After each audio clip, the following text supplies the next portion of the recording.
strategic leadership positions. Drew is the co-founder of the Seattle All-Star Classic and served as the vice president of team business and event operations for the Seattle Sea Dragons of the XFL. What is the XFL? Spring football. Spring football. It's a professional spring league. Later, I'm going to ask you a Gene Austin question.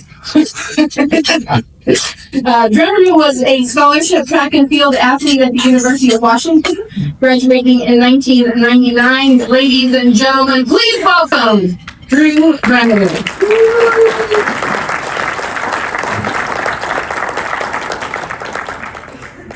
I don't know if I said that right. I guess I should know.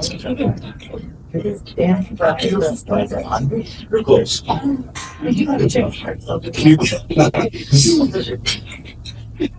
Give me a second.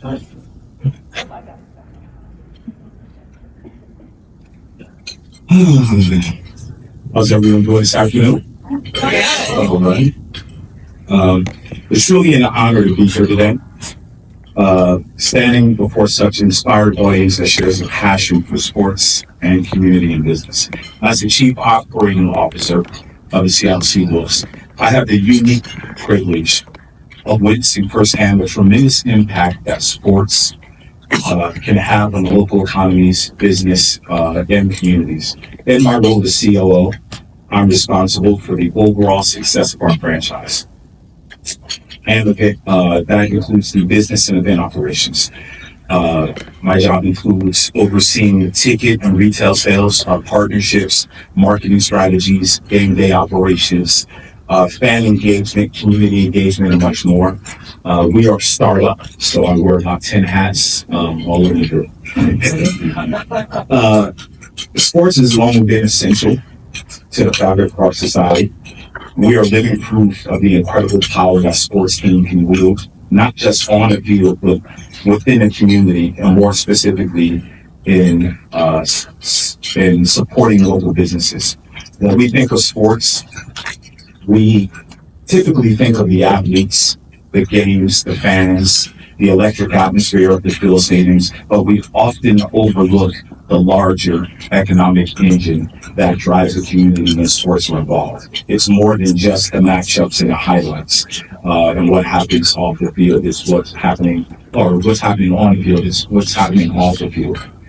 At the Seawolves, we understand that rugby is more than just a game and an experience. It's an experience that extends more than just the 80 minutes on match day. It's a year-round commitment that creates ripples throughout the local business landscape. Every time we step onto the pitch, we help drive foot traffic to local restaurants, to hotels, retail stores, service providers, and more. We are proud to partner with local businesses in ways that go beyond sponsorships and advertisements. When a fan comes to one of our matches, they're not just attending an event, they're contributing to the broader ecosystem. Think about it, right? The last time you went to a game or a match, you stopped by a gas station, filled up on gas. You might have met up with friends and went to a restaurant for drinks. If there's an away game, you're going to your local bar or restaurant and watching an away party. These are all the dollars that are being circulated in the community through the power of sports. And sports teams play a vital role in local employment. From our business operations teams to our support staff who help prepare for match days, we're creating jobs across many sectors. This includes everything from security, our production companies, both in-stadium TV production, photographers, videographers, our food and beverage services and partners, all the way to local entertainers that we bring in for halftime shows. The Seawolves take great pride in providing job opportunities that contribute to the success and growth in our community. But the impact goes way beyond just air employment. We're also deeply committed to supporting local businesses like yours, working together to fulfill our needs from printing services to screen printers, housing and transportation partners. I know we have one of our hotel partners here, where our visiting teams, when they come to play here at Starfire, they stay at the Marriott. So thank you. to our gyms and training facilities, to advertising and marketing companies. We partner with a ton of local businesses, a lot, again, businesses in the community. The real magic happens when we start to look at the long-term benefits of sports and local economy. Beyond the obvious immediate impact of match day, there's long-lasting effect on brand awareness and community engagement. The visibility of local teams like the Seawolves is invaluable for this region's global reputation. Our team draws both national and international attention, which in turn invites tourism, investments, and the potential for new partnerships. So I'm going to pause there for a second. How many of you guys have ever been to a rugby match? How many of you guys have ever been to a professional rugby match? Yeah. So rugby in the United States is often, or in the past, was a club sport, right? It was the guys that didn't want to play football, or basketball or track, or were done playing soccer, and they migrated to this beautiful sport, rugby, and they played, and it was fun. What Major League Rugby did is we've taken the best talent in the U.S. We put them in one league. Major League Rugby is 11 teams throughout the country, right? Seattle. If I run it all down, we have Seattle, LA, San Diego, Utah, New Orleans, Houston, Chicago, New England, DC, Miami, and Carolina. I think I might. There we go. But in doing so, we've also changed the landscape of rugby, similar to what MLS did years ago. We started bringing over players, national players, some of the best players in the world, to rise the tide of the league. So currently, on our 36-man roster, we carry about 2/3 of our roster of international players. So they're players from South Africa, they're players from Ireland, Namibia, where am I missing? Welsh, Britain. So again, when we talk about tourism and bringing international dollars here, their families are coming to visit. Their fans from past teams that they played internationally are coming or becoming single fans. Our reach on social media, through our email and everything as well, transcends more than just this area. In addition to the loyalty that comes with supporting local teams, the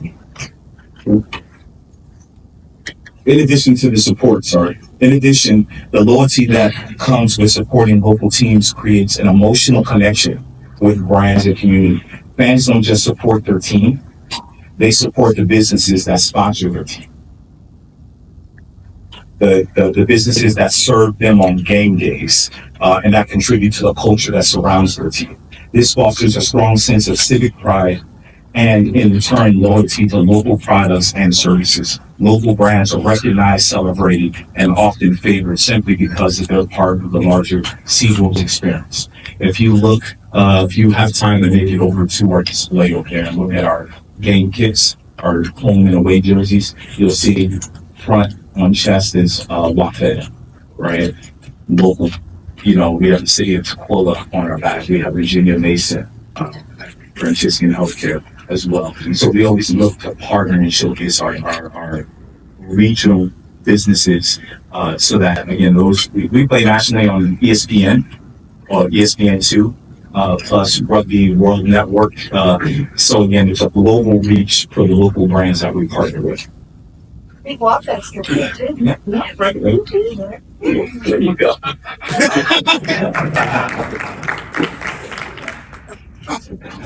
At its core, sports are social glue that binds people together. The power of sports extends far beyond economics. It's about creating a shared experience and building a stronger, more resilient community. By engaging with local businesses, supporting charities, and promoting community-driven initiatives, the Seawolves work to ensure that relationships we form are not only economic but personal. Through our economic outreach programs, we give back by offering youth clinics, supporting various nonprofits, and making sure the next generations of fans have the opportunity to interact with the sport. These efforts help to raise awareness about the benefits of rugby, but more importantly, to emphasize the value of community and connection and mutual support. We also believe in inclusivity. Rugby, like other sports, have the power to unite people from all walks of life. We want to be the club that represents Seattle and surrounding communities as a whole, and in doing so, we create a space where local businesses can be a part of a much larger story. So I'm going to tell you something that's very unique to the sport of rugby that a lot of you may not know. So you go to a rugby match, you see these two teams, they're out there in their little shorts, running at each other, and they're just fighting for the ball and doing all they can to win. And at the end of each match, and it's something fans don't always get to see, both teams come together, have beer, have food, break bread, shake hands. And this is unique. I've never seen it in football, basketball. And this happens every match. After they shower, they come together, they have beer, food together, they shake hands, and also that's a level of community, a level of sportsmanship that we want to share with the world. But it's something that I think in itself is unique to rugby and beautiful.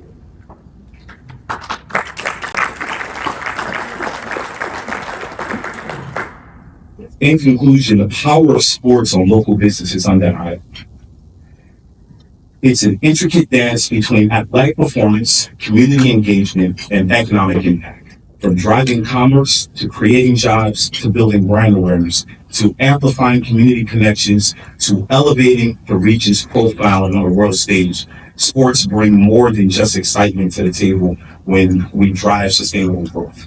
As the Seawolves continue to grow, so too does our partnership with the region's business community. We are all in this together. Fans, athletes, businesses, community leaders. When we succeed together, we all rise. And we have a hashtag that we use, Together We Hunt. Hunt.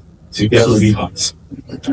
So if you're ever around a rugby match or you come, you'll see that hashtag a lot.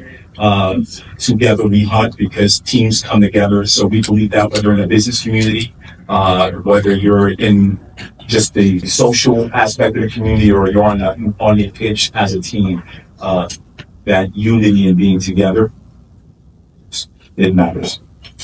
So thank you for your time today and for your support. Local sports, local business, and the community we all cherish. Let's continue to make Federal Way a region that thrives both on and off the field. Thank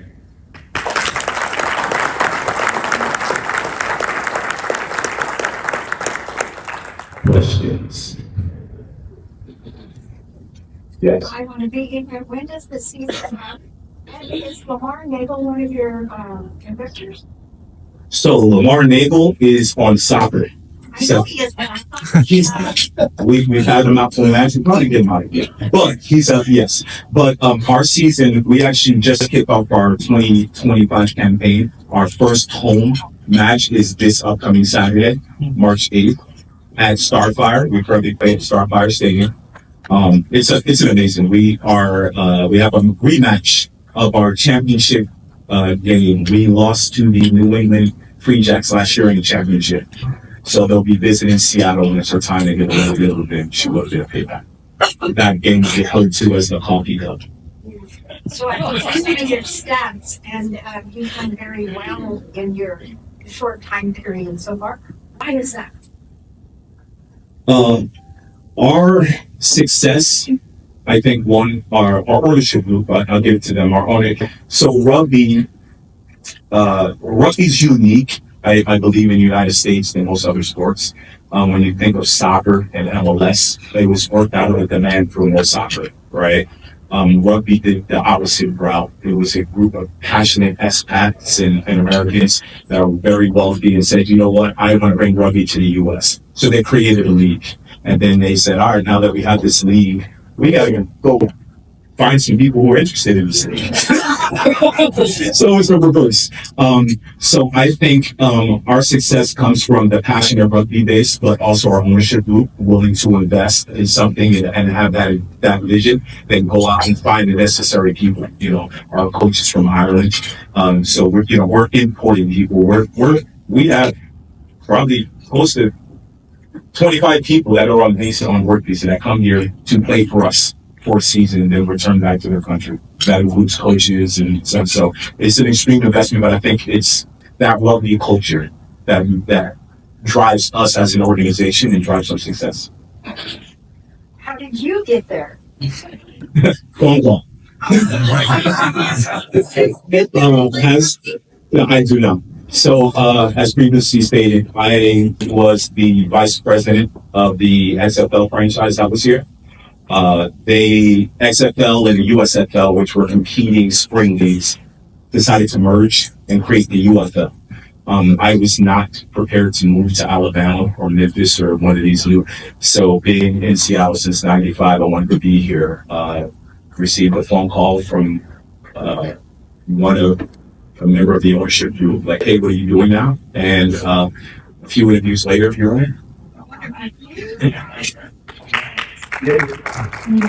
How is the professional rugby league in the United States viewed around the world? Because, MLS, it's not totally comparable, but MLS is not. I think you'd be, in my opinion. So if you ask him if there was a rugby person in here that'll tell you the best rugby in the world and all that, as a person new to rugby, but a fan of the Seawolves and really passionate about what we're building here, right? I think we are about where MLS was 10 years ago, right? MLS, if you recall, was birthed off the heels of the 1994 FIFA World Cup. At that period of time, it was domestic players for the most part. All the good players were playing Premier Ball, and that was the argument. Like, hey, all the good players over there, this is like glorified high school, right? And then you did the Beckhams and all these guys that started coming back and playing here, and it rose the tide with the league, right? Now you have guys like Messi here, huge for so I think with MLR, would say the first few years, I think up to COVID, majority of the rosters were domestic. The ownership groups have decided, like, hey, we need to go spend money and get these international players here. So if you're a rugby fan and you're used to following this sport, you'll see some big names in some of these rosters, right? If you're an American not used to rugby, we have to do a better job of promoting those things too. So, have you been to All Black? Yeah, about that. Now, when are we bringing the All Blacks out to play us? And I'm like, well, so good news is if you're an All Blacks fan, they are starting to do American tours. So, I'm sure everyone in this room is aware that FIFA World Cup will be here in 2026, right? Exciting news, we are currently in the bid process with Rugby World Cup, which is the third largest. You have the Olympics, you have FIFA World Cup, then you have the Rugby World Cup. Rugby World Cup will land on the American shores 2031 and 2033, men and women respectively. So you will see, I know there's a tournament later this month in Vegas, but those teams are starting to make their way to the U.S. and do showcases. So the All Blacks and the Springboks will be playing in Chicago, I want to say in the next month or so. Sometimes, yeah. So you will start to see that as we lead that way. So we'll have FIFA World Cup, the Olympics, which is sevens, a little different brand of rugby, but still another opportunity for rugby and the American fan base to kind of see one another. And then when Rugby World Cup comes, we're talking, again, the size of FIFA. And our goal is to have room and field rocking. So, yes. If anyone in the room wanted tickets to go to the match this weekend, who should they speak to? So this is my director of marketing.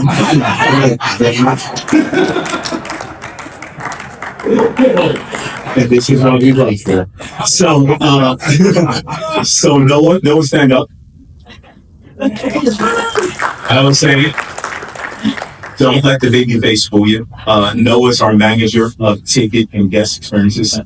Noah's amazing, but he's in the back. I believe we're doing a giveaway. If you drop your business card into our large trophy, we have 2 T-shirts that are autographed, Western Conference Championship T-shirts that are autographed by the team that we'll be giving away today. But Noah will be your best contact.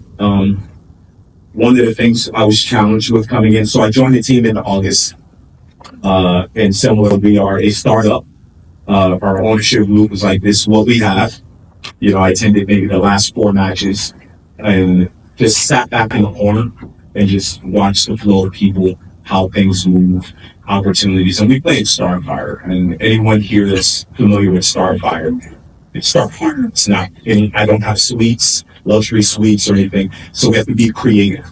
So we've created the Seawolves Club, which is a premium seated area for guests. And it's like, how can we use our imaginations and create spaces so one, there are more selling opportunities, more economic opportunities, and 2, for the businesses that we partner with and for the businesses in the area that are looking to entertain, right?